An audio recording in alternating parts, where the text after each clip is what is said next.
Science challenge. We're on day 11. I'm going to pivot to SQL. So, last 30 days of SQL, but I'll probably be doing 10 videos from this Mahir Tan TOD GitHub repo and just go over this person's challenge here.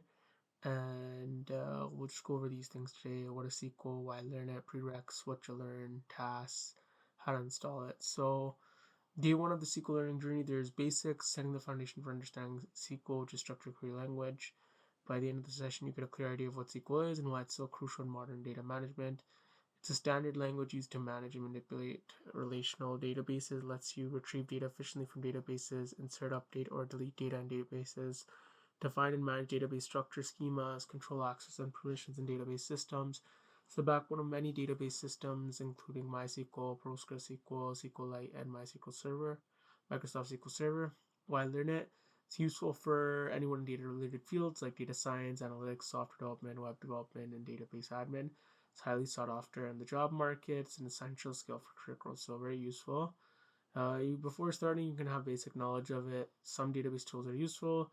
SQL Workbench, PostgreSQL is like it usually goes through ptadmin. SQLite you can get as a Python library. You can have other SQL environments. This is basically just telling you how to install MySQL on this is on Windows, Mac OS, and Linux. And then this is telling you how to install PostgreSQL on the various platforms, SQLite, and then SQL Server, which is Microsoft SQL Server. And you can also install Oracle or MariaDB as well, and go from there. And then I guess just general topics is what's a database? It's a collection of data organized for easy access management. There's types of databases, which is relational database, which is SQL based like MySQL and PostgreSQL, and there's non-relational, which is NoSQL or MongoDB. The syntax is pretty interesting. It's just select star from table name. So from is a keyword and select is. And then we'll cover concepts like table, rows, columns, data types, primary keys. I guess it's important to understand what SQL is and its applications, research the different types of databases, set it up, run your first query, select hello SQL. This just works in your editor and that prints out the output. And it's essential for managing and manipulating data in relational databases, organizes data into tables with rows and columns, understanding SQL open source, numerous career opportunities, and then there's some interactive tutorials here. And that's pretty much it for day one. Day two goes over create statements and basic select statements. So this basically covers how this is used to define and create tables, and the select statement to retrieve data from a database. So pretty basic stuff, like it's used to define new database objects such as tables, views, indexes, or databases. So this is creating a table with the table name and adding certain constraints in the columns. These are the names of the columns. The data type is specified like integer, varchar, which is text, date, and then there's certain constraints like primary key or not null. So the students table is created with the student ID as an integer with the primary key, the name varchar of 100 characters, not null, age is integer, and enrollment date is date. And this is just basically telling you what each of the different things are here. Basically the same thing what I'm saying. And then now we have select statement. The select statement is the backbone of SQL queries. It lets you retrieve data from one or more tables in a database by specifying columns or using special symbols like star. You can determine exactly what data you want to retrieve. So selecting column 1 and 2 from the table name. It's basically picking from these two columns in the table, and then star picks up all the data. So if you had a table called employees like this one, and you did select star from employees, it would pretty much print out everything. If you selected name and age, it basically just print out these two columns.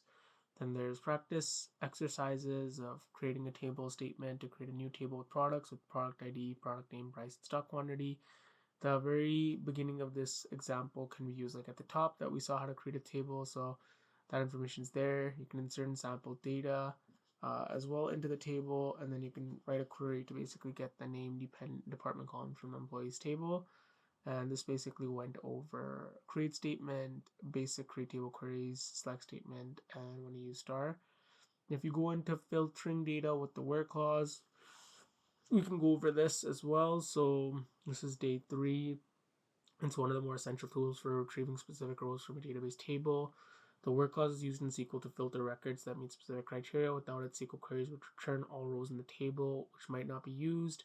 So where it gives you a specific condition, like filter criteria, and then rows that meet this condition will be included. So for example, select star for employees, gets all the data when employees are age 30 or above.